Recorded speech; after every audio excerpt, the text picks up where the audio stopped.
This is the third big change we've had in farming. We started off with sheep and cattle, and we had on the 1,000 acres here we had 5,000 sheep and probably about, I can't remember, 600 cattle. And we did that for many years. We made money in those days because everything cost less. And we got big money for wool and lamb. And then we got, it was a very big operation, but we had a lot of fun because we did many of the farming things were fun for the children. We had 10 Yates children on the farm. That's my brother's 5 and our 5. And what a fun they had at docking time when the lambs got out and they shouldn't have got out, and they went running, tearing around the place, catching them and bringing them back one by one. And then we went into cattle farming, and that was a bit easier because it wasn't so labour intensive. And then the cattle market died, so we decided to go into grain growing. Well, it has its ups and downs too. So here we are now, spending a lot of money on cultivating and seed. But it's a very interesting thing. I mean, Yateses just love growing things. Righto, this is the wool shed, or was the wool shed. There probably haven't been sheep shorn here for 30, 40 years. And there are a lot of wool sheds that look like this in New Zealand now as people have gone out of sheep. And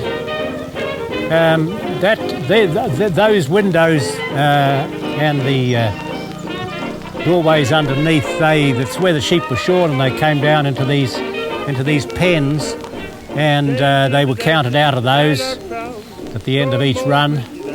And down that end, all the wool was stored in there and classed and so on. And that bedraggled-looking shed there is where the engine room is, and there's a diesel engine there because we've got no power down here. It's about 1.5 kilometres from the power, it's I'm afraid it's very dilapidated at this stage.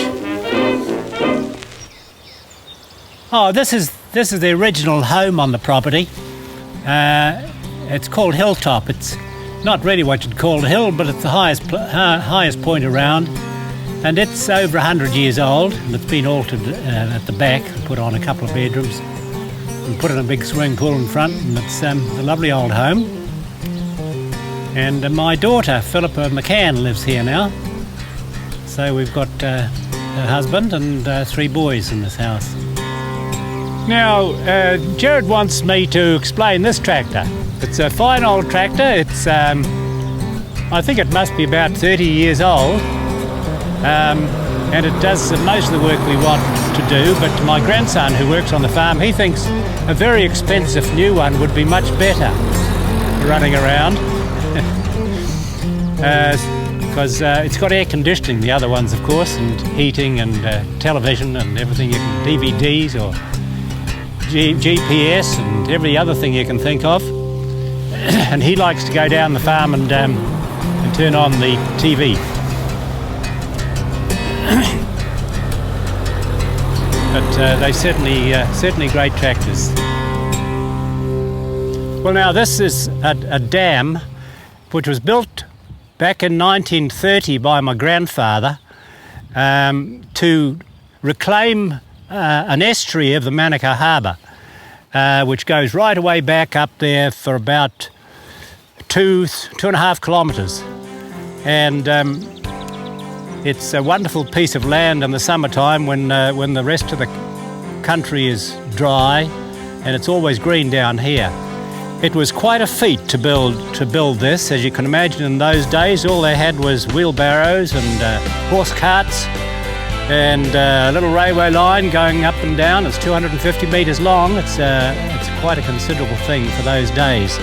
And then they lined the seaward side of it with stone and built the tunnels underneath with the floodgates there that open when the tide goes out, and when the tide comes in, as it's doing now, they shut again and stop salt water from going up there, so that there's fresh water there and salt water there. So it's been wonderful. We have to replace the gates every now and again. That's a fairly exciting time.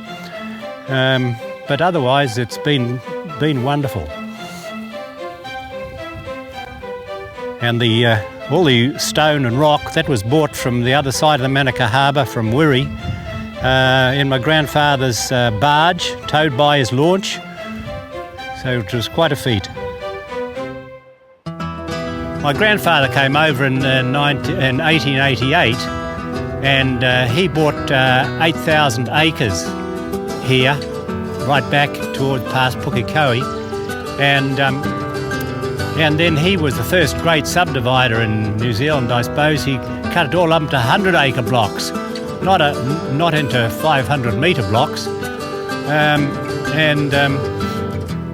and this is what we've got, the 1,000 acres we've had here until recently. We've still got it, and it's been a lot of fun. And this was 100 years ago. He bought this, so we're very proud of it.